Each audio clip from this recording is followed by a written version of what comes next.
are audible.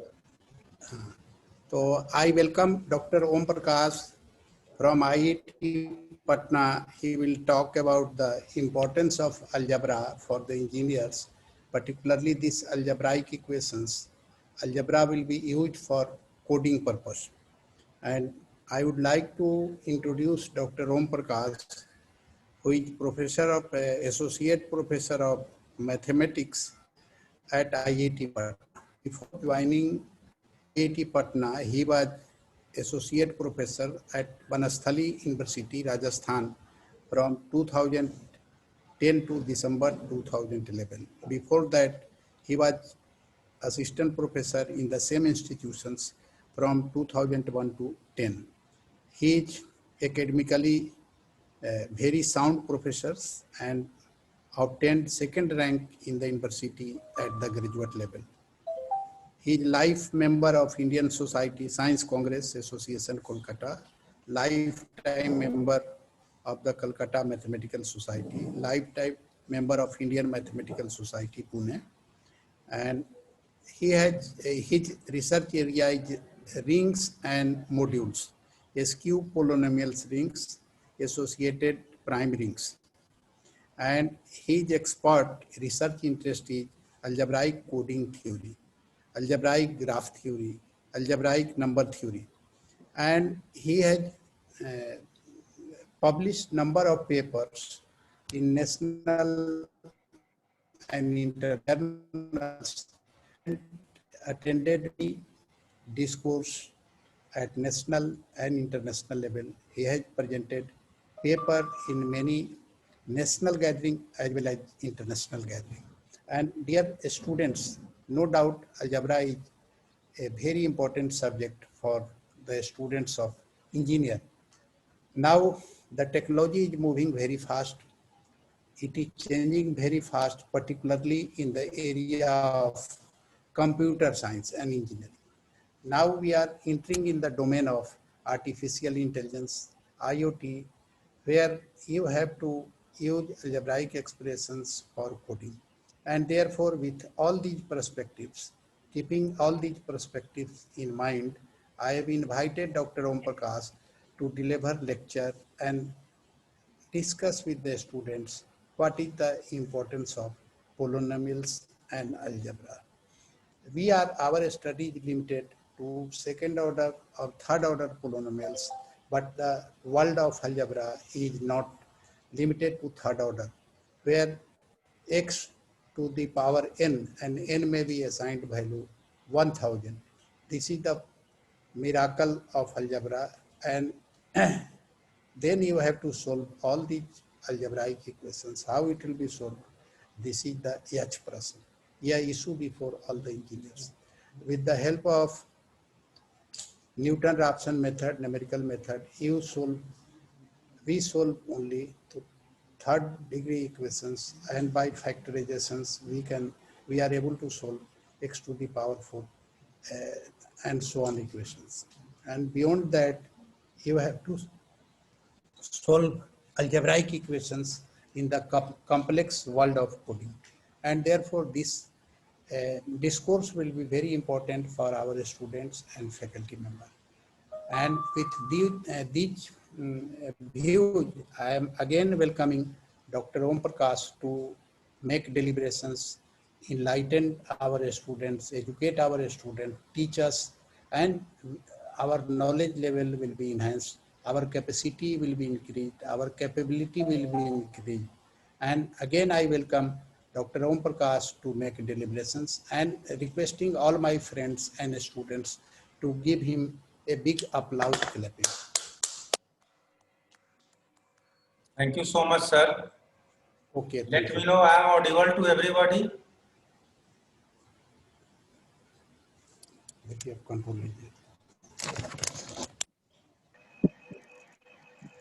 So first of all, Sumit ji, you will have to authorize to share the screen. Yes, sir.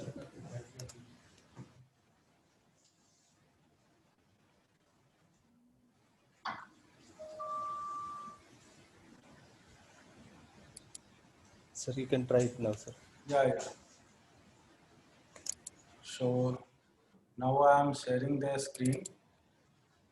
So it is visualized to everybody. Yes, sir. It's visible, sir. Yes. My PPT is available to everybody now. So very good afternoon to all of you. And I am very thankful to Honorable Principal, Professor Nirmal ji, who has been always encouraging such academic discussion wherever he has been, and always keeping in touch with all of us to do something better for the society and for the subject. I am very thankful, sir, to introduce the potential of basic mathematics, algebra, how it has been useful for the human being as well as society and present development in the information and technology. Now I would like to thank the organizers, especially Sumit ji and Dr. Sumit ji and Dr. Rajesh ji, who has been coordinating this webinar.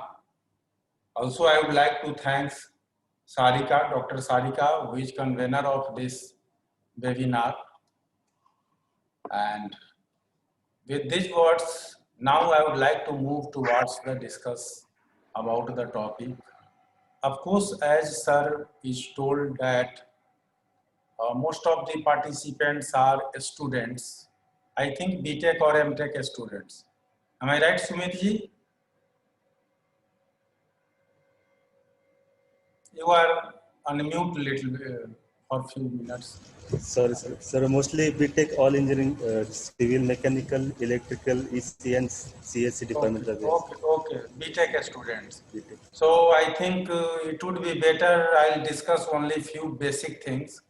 Yes. Don't go in the depth of the subject, what present research has been going. Of course, in the last moment, I'll show you few results over which myself and my students, PhD students have been working. But I'll restrict myself over the basics so that a student can understand and would be benefited in future. Whenever they feel comfortable, they can think and do something. Am I right? Yes. Yes. Okay. So, as the topic is given, applications of algebra in coding theory. So, before going to the topic, first I would like to tell you about what concept of algebra in your mind and how we have been using about it, and then I'll go to the coding theory and whatever the other terminology, notions I have to cover in this lecture. As from very beginning of your mathematical knowledge, may you can recall you have started with the counting numbers 1, 2, 3 and so on. And of course later on you have been realized in class 3rd and 4th, these are known as natural numbers. And after natural numbers, we have been defining some operations, certain operations like addition, multiplication, division, and so on. Some other sets we have been getting. So that would be the starting point of this lecture. And later on, for these numbers, we have been using certain notations, X, Y, Z, something like. So these things will come, and then after these notations, behind of these notations, the backbone is a set of numbers or some certain sets of objects. So these things we mathematicians have been realized and later on formalize it in abstract way, and that is those who have been studying at graduate level in mathematics, and of course BTech students also studying one of the branch of mathematics that is called linear algebra, that has been useful for every branches of science. So there you have seen certain abstract things, abstract form of definitions of certain algebraic notions, that is called abstract algebra. With the help of axioms, we have been formalizing certain definitions, certain notions, and then we have been going ahead. Anyway, so these are the background. So now I would like to move towards the discussion, and in this regard, I think, yes, of course, a long list of outline of topics are given here, but I'll concentrate only up to the skew cyclic codes up to this level, and of course motivations, what are the goals generally we have been trying to achieve in this area, then flow chart of literature I will show, and then I'll conclude with certain literature. Of course, so many literatures are there, so I'll quickly go through the literature, and then finally we will see the differences and what things motivate you, encourage you, that you will share after the lecture. Okay, so now I'm going to start from the very beginning. As you all aware about the set, that has been backbone of every sciences, not only mathematics. And this credit going to one of well-known mathematician, German mathematician, Cantor, in the early of 20th century. In 1905 to 8, he did something in mathematics, and of course he had planned to arrange all area of sciences systematically, and of course he introduced in 1908 the concept of sets. In German language, he had given the definition, just I am sharing the English translation: a collection of well-defined and distinct objects to be looked as a whole. In most of the books, NCERT book, even you can see a collection of well-defined objects, that's all. But I have written what concept behind it of the Cantor, to be looked as a whole. That is, whenever you have been going to write down a set, there should be a common property among all elements so that you can make distinction with the other collection. Okay, and so many basic examples you can see. What are useful and base, that I would like to show you. Set of natural numbers, that is collection of 1, 2, 3 and so on going up to infinity. That is the counting numbers. Often we have been using this notation for the set of natural numbers. Similarly, we have, as I told you, after defining certain operations, we have another set, that is set of integers. Even you will define addition on n, sum of any two natural number is a natural number. Am I right? But what to say about the subtraction of two natural numbers? That would not be in the set. If you will subtract 3 from 2, 5 from 2, then certainly it would be negative. That would not be, that has been not appeared in n.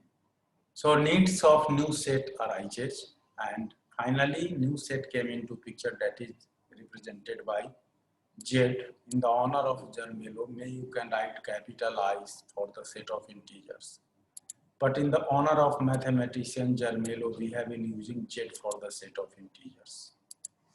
Similarly, you have already seen in class 7th, 8th about the set of rational numbers. After rationals, we have another concept, associated concept. Once you are calling rational, there must be certain things irrational, and collectively coming in the set of reals, rationals and irrationals. And more extension came into picture, which you have seen in class 11th, set of complex numbers. So later on you will see. You are also aware about the Cartesian product of two sets, two non-empty sets.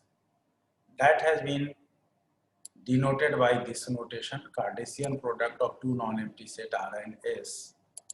And it is defined as collection of ordered pairs, A comma B, where A is in the first part and B is in the second set. Okay. In place of R, S, you can take set of real numbers itself. And in class 11th, you have seen few things of coordinate geometry, two-dimensional coordinate geometry. You are aware that we have been representing points in two-dimensional plane by ordered pair. Distance from x-axis, distance from y-axis. So later on, it can be generalized in algebra, and you can see, of course, in linear algebra, you have been also seen about it. I would like to generalize it in terms of sets. What happens if we replace S by R? Certainly it is R cross R, and R cross R, for brevity of notation, we can write R2. Again, elements of this form ordered pair, where first part in first and second, both parts in R. Am I right? This is for Cartesian product of two sets. May you can take for 3 sets, 4 sets, n sets. Here all sets are equal, so certainly whatever n tuples we have, each element of this set is an n tuple, and each component of this n tuple is in R. Each component is in R. If sets are different, then respective components coming in the sets. Okay. So in linear algebra, you have seen over the set of real numbers Rn. Certain type of notions is there, vector space is there over the field R. These things you have seen probably. But anyway, don't worry about it. I am going to discuss very basic things that you are already aware. Just I am recalling them, so that you can understand, even though simple concepts are involved, later on how it has been useful for us and how much application of these basic facts. So relation you have seen in the set that has been subset of R cross R. If two sets R and S are there, so any subset of R cross S is again a relation from R to S. If sets are same, we are calling relation on the set R. And of course, we can construct, you can think about few examples. Even you will take a set R which has 3 elements, 1, 2, 3. Then you will take Cartesian product, what you have seen just before it. Elements are these. And take any subset of this set. This is itself a set. Cartesian product of two sets is again a set. So S is a subset here of R cross R. So therefore S is a relation on R. Am I right? I think these all are very well known to you, all of you. Similarly, function. In mathematics, you can find everywhere some function involved. Even in calculus, differentiation, integration, to find out limit, continuity, to whom you are doing this, to whom you are checking whether limit exists or not at a point, to whom you are checking whether it is continuous or not. Everywhere functions you have been facing. But what exactly function is in mathematics, that I have given recalling here. If you will have two non-empty set R and S, then a rule F is called a function from R to S if each element of R uniquely associated with an element of S. Uniquely associated with element of S. That is, for each element of R, we have unique image in S. And of course, mathematically, we are representing by this way. F is a function from R to S, means for each element of R, we have F image in S. That is a small s here. A small r is from the capital R, a small s is from the capital S. And of course, these are the points of the domain. Domain is here capital R, codomain is capital S, and the elements which are associated with the elements of R, that is pre-image in R, that collection is known as image set. Image set. Okay? And of course, this is the basic concept, and we are looking a little bit somehow differently to establish some notion, algebraic notion. And you are aware when we are operating two things, then that operation is called binary. So now you will see the next definition. Binary operation. So a non-empty set we have R. R is a non-empty set. Then a function from R cross R to R is said to be a binary operation. This means if you will operate two elements of R under F, and if image is again in R, then that operation which has been operating two elements is known as binary operation. Of course, if three elements involve tertiary, unitary operation, one element, if you will define on one element, unitary operation we have. These all notions we have. And for binary operation, just I would like to recall, you are aware about addition and multiplication. What you have been using the concept of addition and multiplication from very beginning of the mathematics. That is called usual addition and usual multiplication. We are able to define addition and multiplication by our own way. Don't worry, because you have seen it is ultimately a function. Binary operation is ultimately a function. So we are able to define it. And it is nevertheless to say that addition and multiplication on these sets, set of natural numbers, set of integers, set of rationals, set of reals, are binary operations. This means if you will add any two natural number, any two integers, any two rationals, or any two reals, resultant will be in the same set. Okay, so that's why addition is binary. Similarly about multiplication. Some more properties we have, basic properties, which you have seen in class 3rd and 4th. That has been also playing very important role for the new notion. Now you can see associativity, commutativity, distributivity.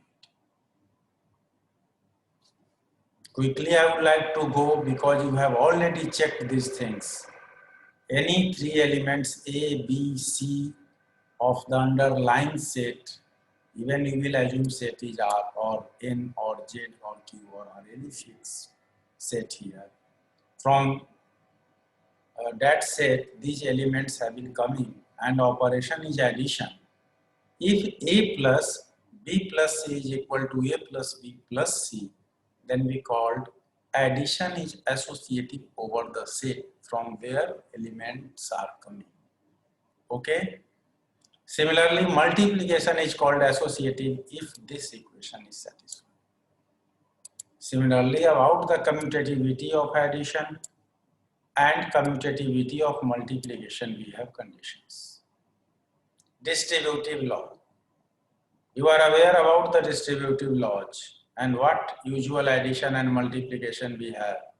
We are aware usual multiplication is distributive over usual addition. That is A into B plus A equal to A into B plus A into C. Similarly, one can say A plus B into C equal to A into C plus B into C. But beware about the danger that if you will replace the operations usual addition with usual multiplication, interchange these operations, then certainly it would not be true. If you are going to define addition and multiplication by your own ways, then might be possible it would satisfy. But for usual addition and multiplication, you cannot say usual addition is distributive over usual multiplication, if here multiplication and here addition. Okay, so that thing you will have to keep in mind. We have two distributive laws. This one is called left distributive because here multiplication distributing it from left side. This one is called right distributive. Of course, later on generalization in algebra appeared with respect to these two. Now I am coming to the one of basic notion of abstract algebra, that is called group. So a non-empty set are equipped with one binary operation, a binary operation addition. Then this notion, that is this structure consisting of a non-empty set, first part is non-empty set and second is binary operation, is said to be a group if these conditions are satisfied, these three conditions. These three conditions are: first, associativity of addition over the set R, ABC coming from R. Then there exists identity element in R with respect to this operation. And third one is existence of inverse for each element of R with respect to this operation. Now, I would like to convince you here, even you will take usual addition over the set of integers, then you are well aware that with respect to addition, we have identity element 0 in the set of integers. Am I right? In set of reals, again, we have 0 with respect to addition, identity element. That is an element after adding with any other element coming that element itself. Okay, 0 is added in any other element, that other element will be coming. This means 0 is identity not making any effect on the value of that element. And for each element of Z, A is any element of Z, then minus A is there. By adding with A, we are going to get identity. That is, by adding two elements, A and B of Z, if you are going to get 0, this means 1 is the additive inverse of another. Okay, similarly, you can think about the multiplication. And if commutativity of operation hold, then this group is called abelian group. This group is called abelian group. One more condition increased here, this one, commutativity. Okay, then we called abelian group. And with group, now I am going to introduce little bit advanced structure that you have already seen in course of linear algebra. First, I would like to show examples. Set of integers, set of rationals, set of reals, all forms group under usual addition. Similarly, you can check for the multiplication over these sets. So students, can you unmute your microphone for few seconds to get the response? What to say about the multiplication over Z? Is it a group? Of course, these all are basic notions. Can you tell about it, please? Let me know whether multiplication Z is a group or not.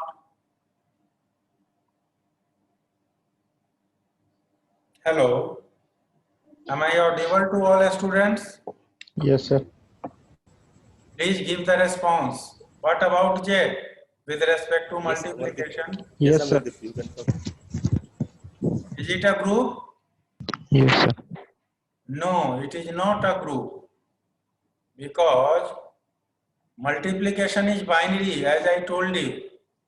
But even you will take 2 from the Z integer, what would be the multiplicative inverse? Multiplicative identity is 1. Fraction. So multiplicative inverse is 1 by 2. Yes, Which sir. is not in Z. So therefore Z is not a group with respect to multiplication. Am I right? What do you say about set of rationals with respect to multiplication? Is Yes, it a sir. group? Yes, sir. Group. Is it a group? Yes, sir. No. No, sir. Reason, sir? Why? Why it is no? Because 0 is there. For non-zero elements, you will have multiplicative inverse. But 0 is also there. What's the multiplicative inverse of 0? After multiplying That element is called multiplicative inverse of 0. After multiplying with 0, you are going to get 1 identity element, which is not true. Am I right? If you will multiply any element to 0, non-element to 0, then you are going to get 0. It should not be equal to 1. Am I right? So if you will remove 0 from set of rationals, then it would be a group with respect to multiplication. Similarly, for the set of reals, if you will remove 0, that is collection of all non-zero elements of reals, then that will forms a group under multiplication. Am I right? Now you can mute. I am going ahead now. Okay. So next notion is ring. Here in group you have seen one binary operation we have. Now I would like to use both binary operations, addition as well as multiplication. So what's the definition? See here. A non-empty set are equipped with two binary operations, addition and multiplication, is said to be a ring if the following conditions satisfy. First, with respect to operation addition, it should be an abelian group, as I told you earlier. Second is, with respect to multiplication, it is a semi-group. Semi-group means operations should be binary and associative rule satisfying. Associativity of operation is holds there in the set R. Okay, that is called semi-group. And both distributive laws hold. Left distributivity and right distributivity both hold there. Then we called a structure that is R equipped with two binary operation, addition and multiplication is a ring. Okay. Of course, these are the examples. These are the examples: set of integers, set of rationals, set of reals, set of complex numbers. These all are rings under usual addition and multiplication. Am I right?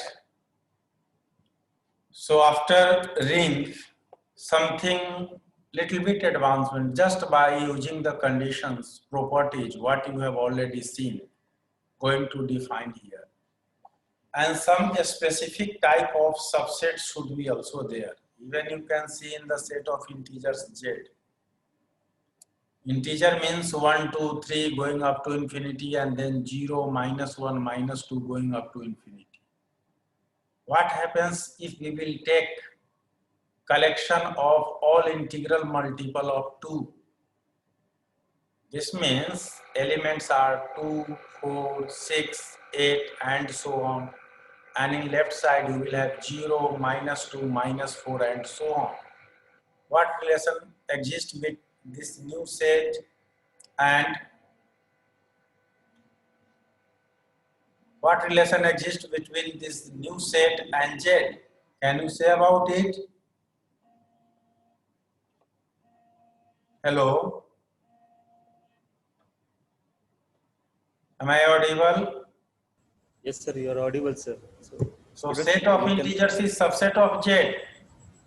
Am I right?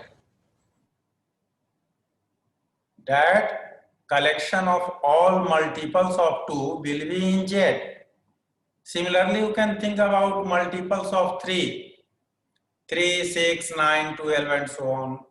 In left side you will have 0, -3, -6 and so on. These all are subsets of Z. And these subsets also following some specific properties. What that properties is, of course, in general form we are calling it ideals, and now you will look here. A non-empty set R equipped with two binary operation, that is called ring, and if you will have a non-empty subset I of R, then it is said to be left ideal if I is a subgroup of this. Subgroup means I is itself a group. That is, difference of any two elements of I will be in I. And if you are multiplying from left side by the element of r in the element of I, then it will be in I. A is in I, R is in capital R, and capital I is subset of R. Then this multiplication will be in I, called left ideal of R. If AR belongs to I, then we call right ideal of R. And if both conditions satisfy RA as well as AR in I, then we call two-sided ideal. Then we call two-sided ideal, that you will see. A non-empty subset I of R, which is both left as well as right ideal, is called two-sided ideal. For example, what multiple of integral multiple of 2, integral multiple of 3 we took, these all are satisfying this property. You will take any element of multiple of 2 and multiply by any element of the set of integers z, it will be again in the multiple of 2. If you will take an element of the multiple of from the multiple of 3 and multiply by an element of z, it will be again in the multiple of 3. So therefore, these are forming ideals. Okay. So in general, we can say for any fixed positive integer n, nz, that is integral multiple of n, that collection is here, where x is varying over the set of integers z, is an ideal of z. And these subsets of z have been playing very crucial role. Here I took example over the set of integers. May you can take arbitrary ring R in place of z. Okay. Now I am coming to the polynomial. You are already well aware, and respected principal sir is also pointed out for degree 2, degree 3 algebraic expressions.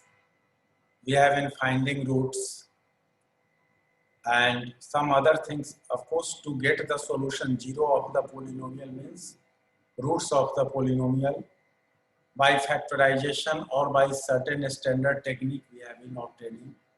But it has been proved that from Pentic equation onwards, that is polynomial of degree 5 onwards, we don't have any standard technique.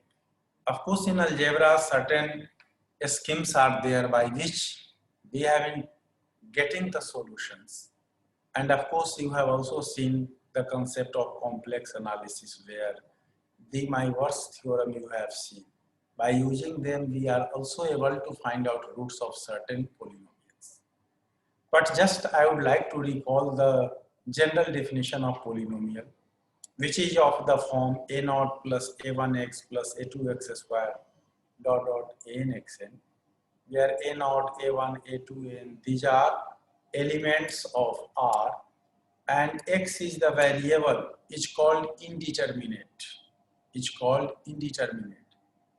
Here x to the power 0, x to the power 1, 2, n. Therefore, this polynomial is of nth degree. Highest power of x is n, and coefficients are coming from R. So over this polynomial is defined over the ring R. And if you will collect all polynomials over the ring R in variable x, it would be linear, quadratic, cubic, biquadratic, penting, whatever the degree, nth degree. Of course, in case of polynomial, degree should be finite. Okay. Then collection of all such polynomials over the ring R again forms a ring. Again forms a ring under usual addition of polynomials and usual multiplication of polynomials. You are well aware about the addition of two polynomials, 2x plus 3 plus 3x plus 5. We are adding like powers of x, so it is 5x plus 8. Similarly, you can add general two polynomials, no problem at all, whatever the degree. Degree may differ of these two, but we are able to add. we are able to multiply. In 8th, 9th, you have already seen lot of such problems. So collection of these polynomials forms a ring, and here variable involved, that variable is called indeterminate. So polynomial in that indeterminate over the base set R here, which is a ring, over the ring R. So that's the concept of polynomial ring. Now after polynomial ring, I would like to recall this is one of relation. As I told you about relations and different types of relation you have seen in class 9th and 10th. Reflexive relations, symmetric, anti-symmetric, transitive, and collection of these relations also giving some specific type of relations like equivalence relation, partial order relation. These all things are there. Am I right? So this is one of a special type of relation which is an equivalence relation. What that relation is? For any two integers a and b, they are said to be congruent modulo n. A is said to be congruent to integer b modulo n if n is dividing difference of these two. N is dividing difference of these two. And now it's easy to us to check over the set of integers z that this relation is an equivalence relation. This relation is an equivalence relation. And may you can recall one of property of equivalence relation which has been defined over a non-empty set, that it has been partitioning the non-empty set into disjoint classes. Those disjoint classes are known as equivalence classes because due to equivalence relation we have been dividing, we have been partitioning the non-empty set. And if you are, as you are aware, in set we are writing distinct elements. So if you will collect all distinct equivalence classes with respect to modulo n, then you will get only n elements, n equivalence classes. And these are 0 bar, 1 bar, 2 bar, n minus 1 bar. If you will go to find out equivalence class of n, then that will be equal to 0. N plus 1 will be equal to equivalence class of 1. Okay, the interesting fact is that what group and rings of integers, rationals, reals you have seen, these all are infinite set. These all are infinite groups. Order of that group is infinite. Ring is, order of ring is infinite. Z, Q, R, infinite number of elements are there. But in Zn, that's the notation, a standard notation, we have finite number of elements. N number of elements there. Okay, and the interesting fact, another interesting fact is that if we are defining addition modulo and multiplication modulo n, then this Zn itself forms a ring. This Zn itself forms a ring. That is an example of finite ring. Okay, and just before it, you have seen, if you will have a ring R, then we are able to define the polynomial ring Rx. Indeed, by taking indeterminate variable x. So similarly for Znx, since Zn is a ring, by taking variable x, we are able to define another ring Znx. Am I right? In indeterminate x. So that's the beauty. And this polynomial ring defined over the finite ring. Of course, polynomials are infinite because different powers of x will be involved in the polynomials. But base ring is finite here. And that has been very helpful for the application point of view. Because in application, we have been trying that value should be known to us. Okay, so these are very helpful to us. Now you will see the definition of field. Of course, it is a ring, a special type of ring. Few more conditions we have added. And what that condition is? In case of a ring with respect to multiplication, F is semi-group. That is only associativity holds. But here with respect to multiplication, collection of all non-zero elements of F forms an abelian group. What you have seen the definition of abelian group with respect to addition. Here non-zero elements form with respect to multiplication too. And then distributive laws hold.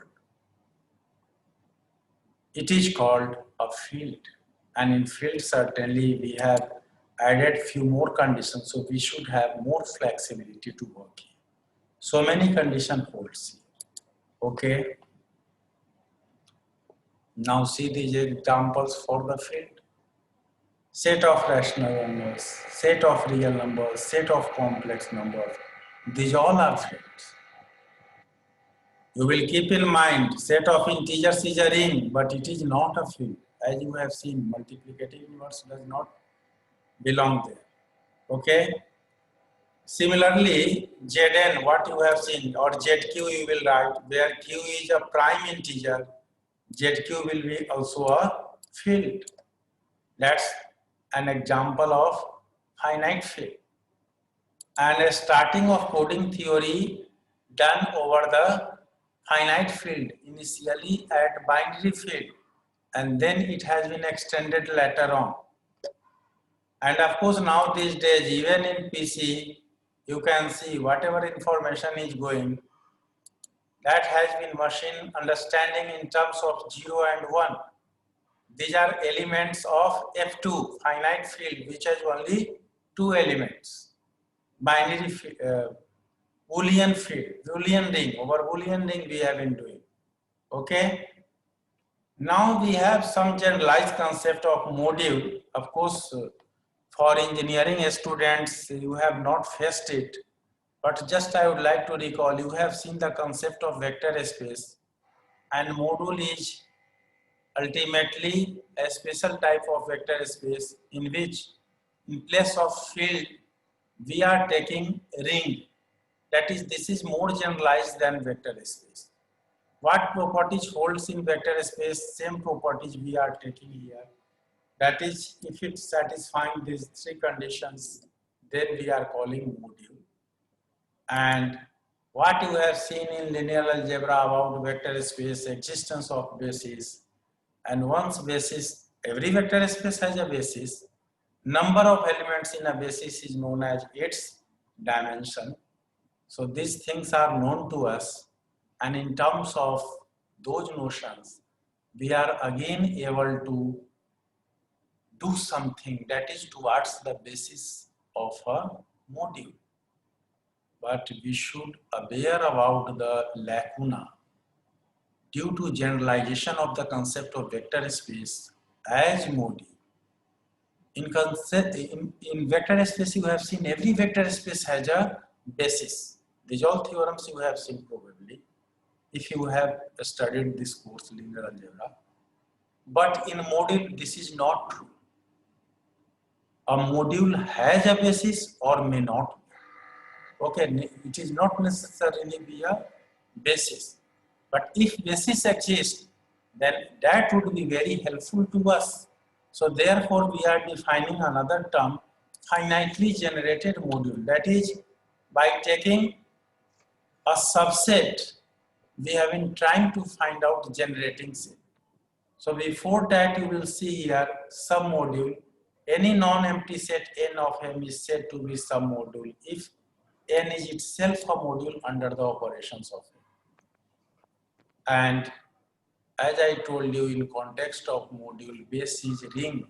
So every ring over itself is a module. Even you will take n tuples, n times Cartesian product of a ring R, then it will be again a module over this ring R. Okay, that's why it is called R. So this concept is a little bit advanced. So I'm going ahead and just convince you about the basis. And in that case, if module has a basis, that module is called free module. So an R module M is said to be free if it has a basis. That is, there exists a linearly independent subset B of M such that M is spanned by B over R. M is spanned by B over R means each element of M can be written as the linear combination of the vectors of B, and where V is the collection of linearly independent vectors. Okay, these are few examples. As I told you, if R is a ring, then if you will take Rn, and if R has unity, then we are able to construct for n-dimensional module such n vectors which has been generating, that is each element of Rn can be written as linear combination of these n vectors, and that is why it is a free module. This is an example of free module. Vector space, every vector space is itself a free module because we are aware every vector space has a basis. Am I right? So with these few things, now I would like to tell you about few basic terminology of coding theory. Okay? But before going to the basic terminology, I would like to tell you a little bit about the history of coding. Of course, coding theory people have been using from very long time, having a strong background. But that has been coming under classical coding. But in modern coding theory, development has been started from the mid of 20th century. That is in 1948, first of all, a paper of Shannon's came into picture, and of course he has been credited to start the modern coding theory systematically by using the concept of algebra, that is algebraic coding theory. Okay, after Second World War, and for you to convince you, I would like to tell you a little bit a small background that those who are of age group more than 30, that is between 30 to 50, they were much aware about one of the technology that in our society people had been using 15 years back, and that is the telegram. For any emergency situation, if any family member is far away from the home, village, then to convey the information, people had been sending the telegram. Of course, after introduction of social media like WhatsApp, Facebook, and email, we have been quickly sending the information by this media. But earlier people have been using telegram, and in very compact way information has been written, and then from via post office, we have been sending from one post office to the nearest post office where relatives have been residing, and that post office sending the actual information. So the question is coming, how information has been transmission of information, how had been possible on that time. So just I would like to tell you, on that time, there is a terminology that is called Morse code. They have been using the concept of Morse code, in which what actual information you will have to convey to your relatives, family members, who are far away from your place. First of all, you have been giving information, writing information on a page and giving to the post office. And in post office, there is a machine, and an operator who is expert of that machine have been using it to send the information. So whatever actual information we have been giving, that information is coded by that operator by using dots and dashes. That is, mother is ill. Of course, 3 words are there, but mother is ill, that has been transformed with the help of sequence of dots and dashes by that operator, and machine feel comfortable to communicate, transmit that dots and dashes to another nearest post office, and on that note, that point, another operator have been seated, and that operator, whatever sequence of dots and dashes they have been getting, now converting it into actual information, and after writing on a page, giving to the relatives or family members. So that technique is called Morse code, and of course, for a very long time, it has been used. After Morse code, new development came into picture, and what I told you now these days, we should have telephone, mobile, computer, and by these all means, we have been transmitting information from one place to other place very quickly. As you are listening the lecture, attending the lecture via this media, am I right? Of course, satellite is also involved, and local machine is also involved, who has been transmitting the information, live telecasting the information from one place to other place. What development taken place, and we have been utilizing it. Okay, so it has wide applications and now widely used in returning picture from deep space, design of registration numbers, storage of data on magnetic tape, what DVD, CD, where we have been storing our informations in other form.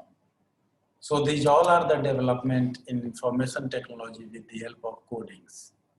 Am I right? So with these backgrounds, I would like to recall why we are studying it. Why we are studying the coding. Of course, there is another branch of mathematics and other branches of sciences, engineering have been also utilizing it, that is cryptography. So the main purpose in cryptography is to protect the information by revealing to the third person. That is, whatever actual information we have been trying to make secure from the other people except sender and receiver. No third person can know about this information. That's the basic motive of cryptography. But in coding theory, our purpose is during transmission of our actual information, how we can safely transmit it. What actual information we have, after transmission, same information will reach there. That is the main target of coding theory. And of course, whenever we have been transmitting information from one node to another node, then there should be certain media channels by which information have been going on. Okay, and in that media, that channel, certain noises are appear due to coherency.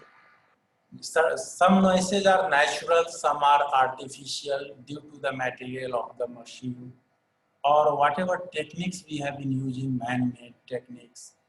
Due to that technique, problem in that technique, some noises have been coming and messages have been distorted. Okay, so we have been trying to detect the error of the channel, detect the noises of the channel, and then from those noises, how we can protect our actual information. That's the basic motive here in coding. So these are the things related to that. The object of an error correcting is to encode the data by adding a certain amount of redundancy to the message so that original message can be recovered if errors have occurred. So that's the main motive. Now see few basic terminology of coding. A code is nothing but a given set of sequence of symbols. If symbols come from a fixed set, FQ, finite set, as I told you about Z, Q, Zn, So we took here FQ. Of course, it has Q elements. Then it is called code over FQ. That is certain base set is there from where alphabets are coming, and sequence of alphabets ultimately representing the actual information. Okay. If length of each component of the code C is fixed, then code is said to be block code. Means if length is n, then block code is said to be of length n. And since alphabets which has been forming the sequence, involved in the sequence, okay, so that is why C is subset of FQ to the power n, because elements are coming from FQ and it is the sequence of n alphabets. So ultimately it has been coming from the Cartesian product of FQ n times.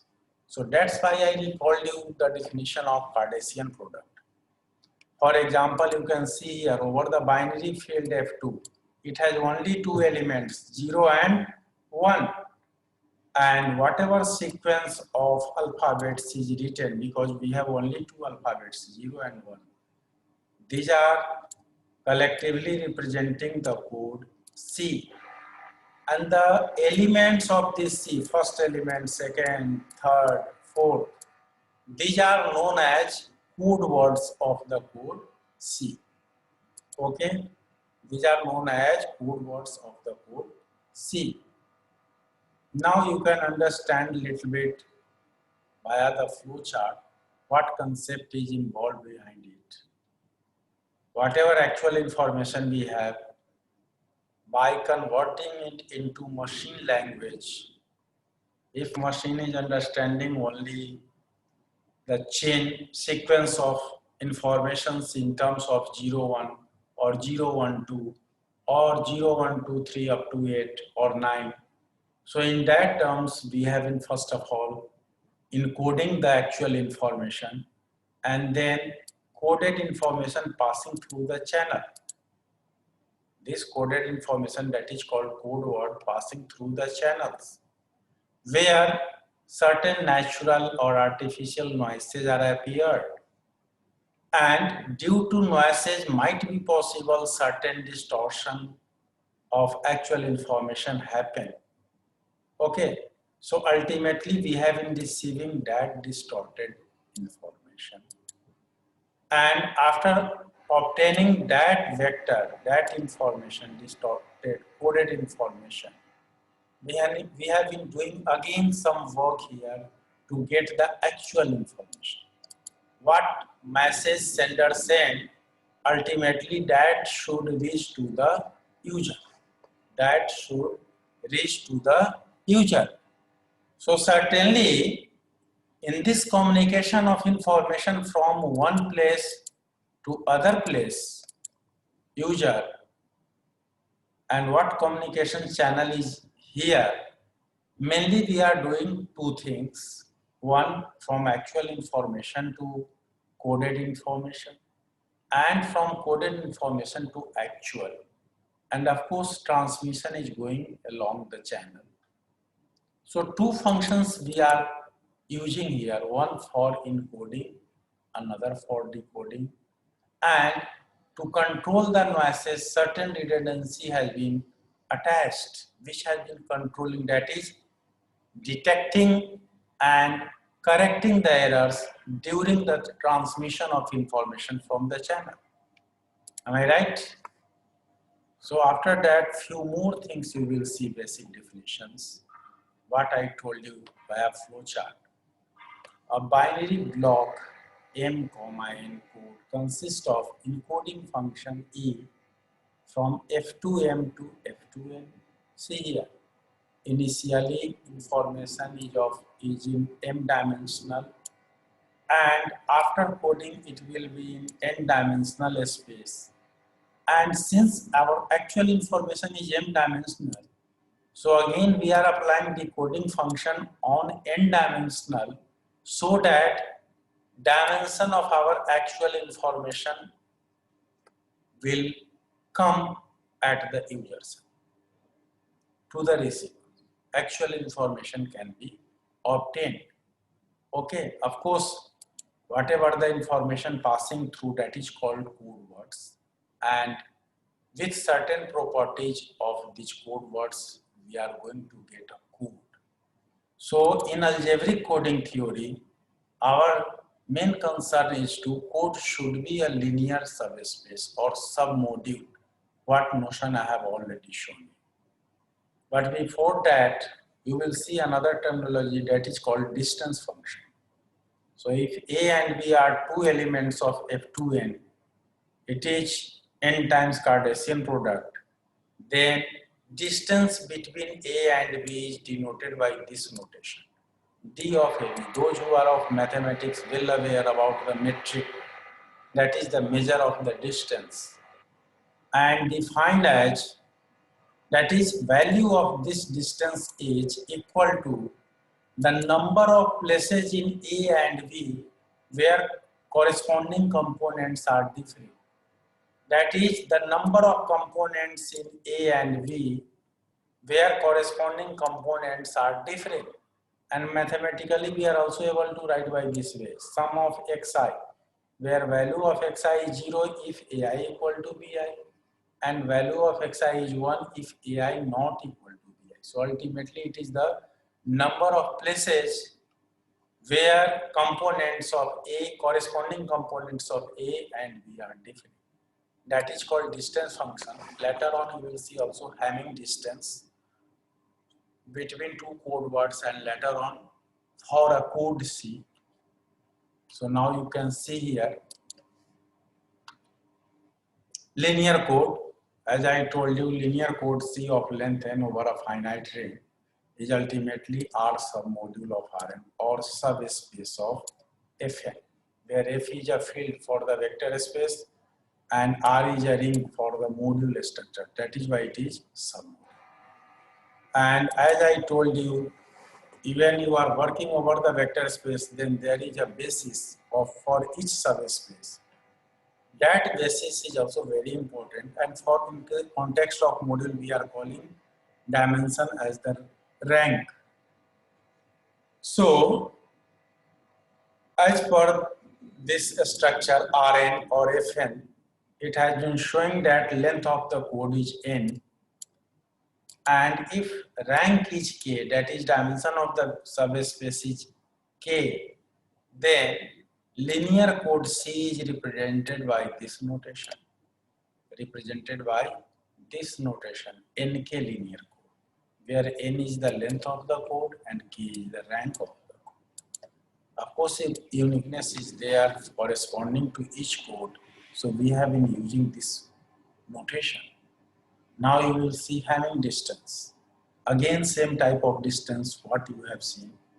dxy we have been obtaining for code words the number of positions where x and y are different, and Hamming distance of the code C where these xy are coming.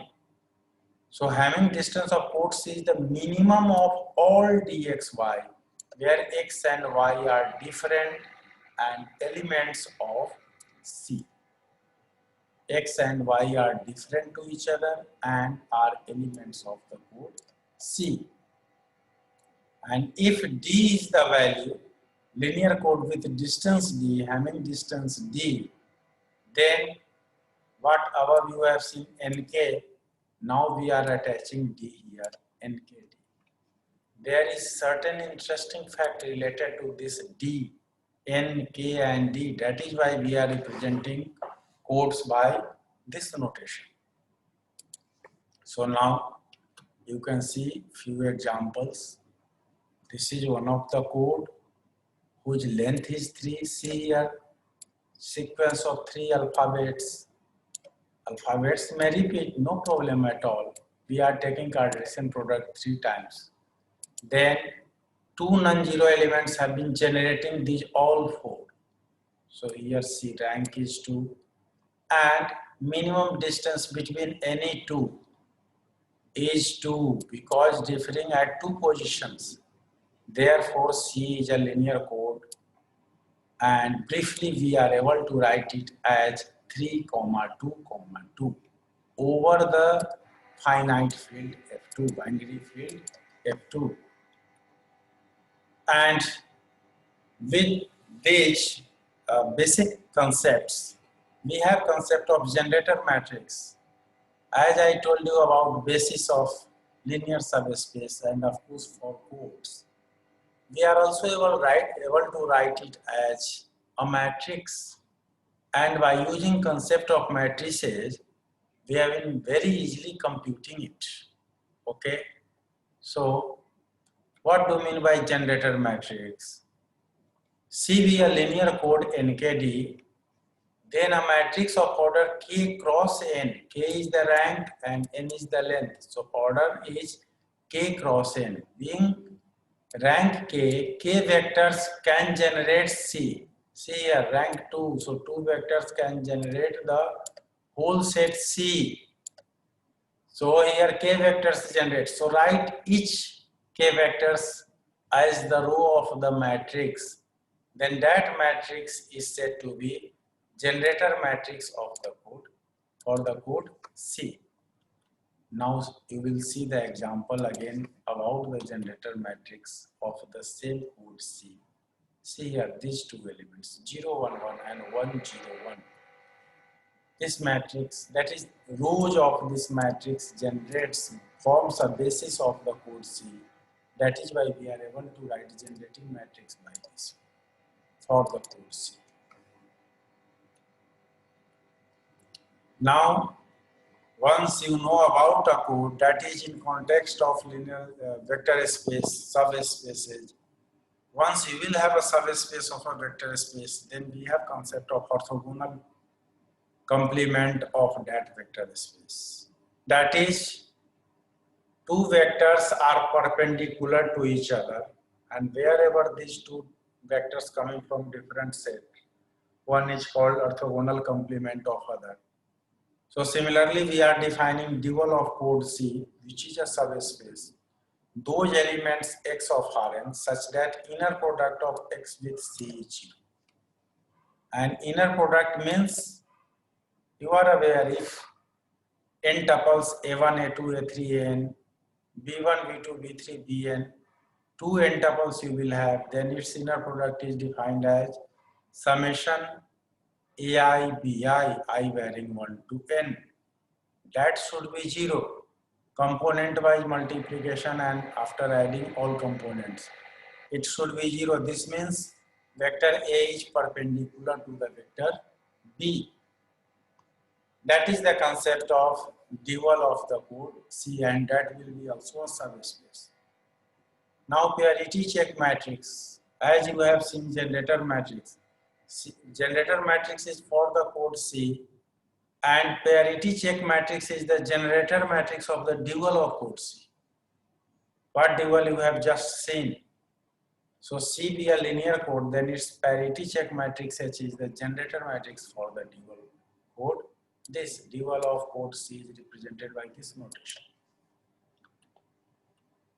Now another result you can see, and it's easy to us to check for any X in Rn which is in C if and only if product of these two matrices should be 0 in matrix form. Product is 0. That is one of the simple result. Now you will see the example for parity check matrix. We have code C. We have been taking from very initial example of code. Then its dual should be this, because if you multiply any vector of C orthogonal complement to any vector of C, then inner product should be 0. Here we are taking Euclidean inner product. Okay. So this is the example. After this example, you will see a specific type of codes that is called cyclic code, and certainly it has special benefits because algebraic properties preserved there, so many algebraic properties, and we are preserving the order except last component of the code word coming first. So now you will see the definition. A linear code C of length n is said to be cyclic code if for any code word this in C, Cn minus 1 now coming first and rest order has been preserved. Cn minus 1, C0, C2 and so on, Cn minus 2. If this will be again in C, then code C is said to be cyclic. And this should be true for each code word of C. Whatever code word in C, if you have been writing last component first and then preserving the rest orders, then certainly it would be in C, and due to this property, so many other things are holding for the cyclic code. Similarly, you can see here example of cyclic code. Even you will change the order 1 1 0, you will write 0 first and then 1 1. See here, it is appear here. So therefore, similarly you can check for this. It giving us 1 1 0, which is here. Similarly for this 1 0 1, it is here. 0 0 0 0, no problem at all. Okay, so therefore this is an example of cyclic code. And the interesting fact is that you can surprise and have question in mind that why I should discuss about the basics of algebra before the concept of coding. So the main reason is that whatever code C we have, as I told you, it is a linear subspace, submodule. So after knowing codes in terms of 0, 1 or whatever the other sequence of alphabet, ultimately we have been associating with the polynomial rings. So if F is a field and X is an indeterminate, every field is a ring. So Fx is also a ring, and then Xn minus 1 is a polynomial of nth degree. So whatever the other polynomial generated by this Xn minus 1 over F, that has been forming an ideal. And quotient with respect to this ideal is ultimately a ring. Ultimately a ring. Okay. So every code word C is associated with this quotient ring. Associated with this quotient ring. For brevity of notation, these things I have written FNC. Okay. So whatever code word you will have in C, with this code word, we are able to get a polynomial like C0 plus C1x plus C2x dot Cn minus 1 xn minus 1. Okay, and with this association, whatever properties results available for the available in algebra for algebraic notions, with the help of this association, we are able to sort out the problem and then convert back to the concepts of coding, and what result we have obtained with the help of algebra that can be utilized there to develop some advanced technique. So now you will see, I think time is also coming reach to the near. Sumit ji, how much time now I will have? Sir, we can continue, sir. So how much time? Is there any? No time, sir, no time. You can continue and tell the basics. Okay, okay. Yes. So, in case of cyclic code, what association I told you, now see few basic results. Any cyclic code C of length n over the field F, C must be an ideal of F. It has been already proved. C is an ideal of F. Each code C is generated by single polynomial Gx.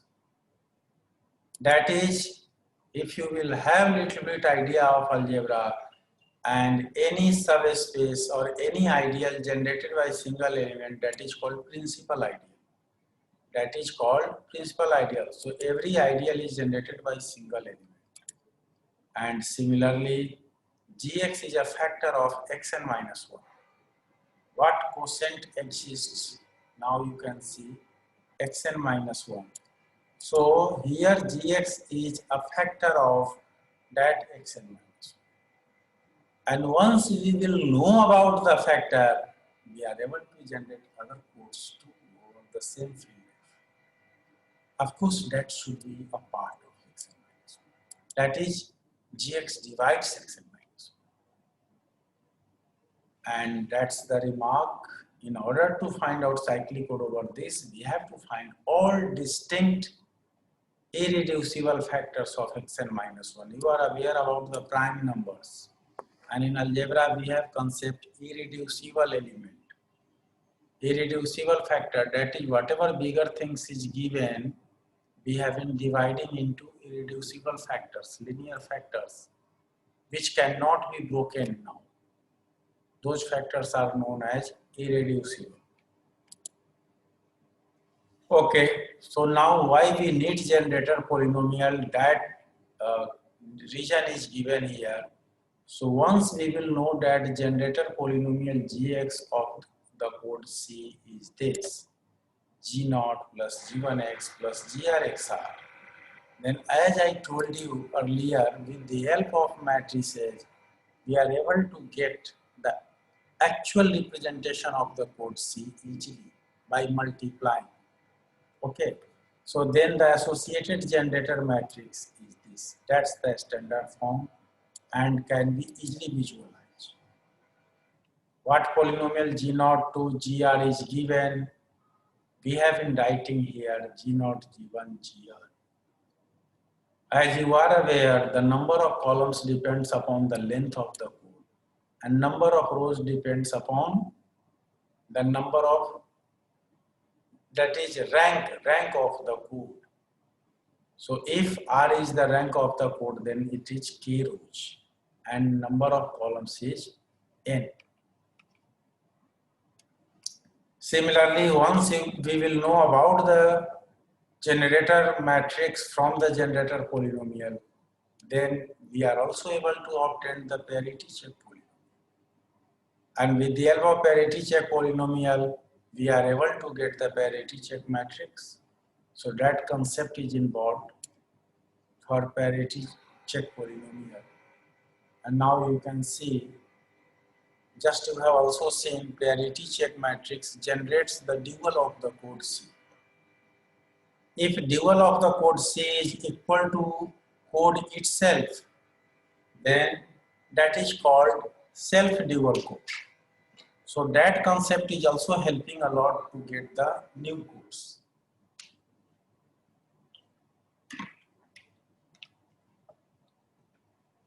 This is one of example how we have obtained factorization of x3 minus 1 and what factors have been coming. These are polynomials, linear and quadratic.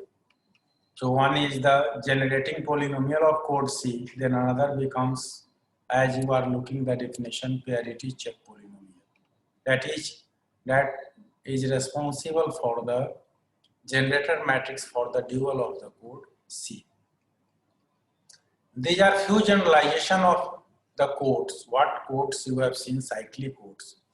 These are few generalization over which now these days researchers have been working, like quasi-cyclic code, generalized quasi-cyclic codes, constant cyclic code, skew cyclic codes, skew constant cyclic codes. Of course, something has been attached here, and these are the advanced topic over which now these days people have been working. And as Sumitji told that most of the participants are the students. So just I would like to show quickly the terminology and what literature has been going, because if I'll go in the depth, that will take time and probably everything you would not understand. So basic things I told you. Now you can see these are definitions of what generalization I have shown. So I am skipping these slides. Of course, skew cyclic codes is development in skew cyclic codes started 2007 onwards, and for 2-3 years, so many works has been going on over the skew cyclic code. So these are few results. And of course, as I told you, why we are doing the job, the motivation behind is that if our codes, whatever coding technique we have been developing, that should be able to detect and also correct the errors of the channel during transmission of the information. And I told you about the Hamming distance, how it is important. Once we will know the distance d, then we are able to tell that how much our developed code can detect the errors and corrects the error. Of course, it has integral value float function of d minus 1 by 2. So up to this integral value, our code C is able to correct the errors and detect up to d minus 1. So that's the concept. That is why I told you about the minimum distance. And a good code means that has higher error correcting capacity, and higher error correcting capacity depends upon D. So a code which has larger minimum distance, Hamming distance, that code is known as better code, good codes. Okay. So these are the this is the remarks that larger minimum distance D we have been trying to obtain. And this is the development in the area that 1948 onwards, so from the binary field, researchers, mathematicians, scientists started working over the finite fields. From finite fields, it has been generalized over the finite ring in 1994. And 2007 onwards, as I told you so many times, mathematicians, researchers have been working over the non-commutative structure to develop, to obtain some better codes that can help us. Another area that has been very fascinating now these days, and many scientists have been working, that is the quantum codes. Quantum computing you have heard, and we are hopeful that within 2-3 years, we would be able to get the quantum computer. And of course, you have read some news that quantum computers are more and more capable than the classical computer what we have been using. Very fastly doing the computations. Information has been going very fastly by using the quantum techniques. Okay, so quantum codes we have been also developing. So I would like to tell you about that. These are literatures, so that will little bit frustrate you. So I am skipping, of course, few papers published by us too. My students, Habibul as well as myself, published in good journals like Advances in Mathematics of Communication that has been published by American Institute of Mathematics. 2 papers published in June itself. And some of my papers, 4 or 5 papers published in 2020 in Quantum Information Journal. Okay, published by a Springer. So just I would like to show what application these things have in quantum computation and communication. Then in steganography, that has been covering the cryptography. Of course, one of a specific type of codes that is called LCD code, linear complementary dual codes. That has been also used in cryptography to hide the information. Okay. Then another development has been going parallelly over the DNA computing. You are already aware about the word DNA. What structure DNA has in our body or human, whoever living beings. So by using that structure, people have been trying to develop DNA computing, and of course DNA quantum codes, DNA codes. Mathematician and computer scientists have been also developing techniques there which will help us later in the development of information and technology. So these are few applications, and of course our published papers over the quantum computing also appeared in Quantum Information Process. That's one of journal, renowned journal of Springer. So with these words, these are few references you can see. And then I would like to thanks a lot for keeping patience throughout the lecture. Of course, so many questions you will have. So now it is open to all of you to ask the question. Whatever I'm aware, I'll try to convince you and answer. Sumeti ji, please. Yes, sir. Yes, sir. Thank you very much, sir, for this wonderful webinar on the applications of algebra in coding theory. So, we all know the importance of mathematics in discipline of engineering and to every field. So mathematics, although it is not related to for each and every engineer, but basically the application part. So application of algebra is most important for them to apply in their fields, right? So, Yeah, that has been also helpful to encourage the student yes, what mathematics they have been studying. That later on will help a lot in the development of science and technology. yes, sir, definitely, sir. Definitely, it will be useful for them, and I hope so. With this, sir, I give you a vote of thanks. So, Professor Nirmal Kumar, our principal, and then convener of this webinar, Dr. Sarika Kushwaha, she is with us. So, thanks to all for conducting this such a wonderful webinar, and hope you will come here, sir, and guides our students. So, in practice, when this COVID pandemic will end. Yeah, of course, this situation is very tough for all of Yes. us. Of course, So for we are the also organizing webinars online, sir, for students from yeah, yeah. each department. Yes. Thanks to all. Thanks to all, sir. And Thank you so much, sir. Thank you, Sarika. It's my pleasure to meet you on this platform because I have completed my PhD on the same topic. I have done research on constant cyclic code. Consta, under whom you did PhD? Pramod Kumar Kewat.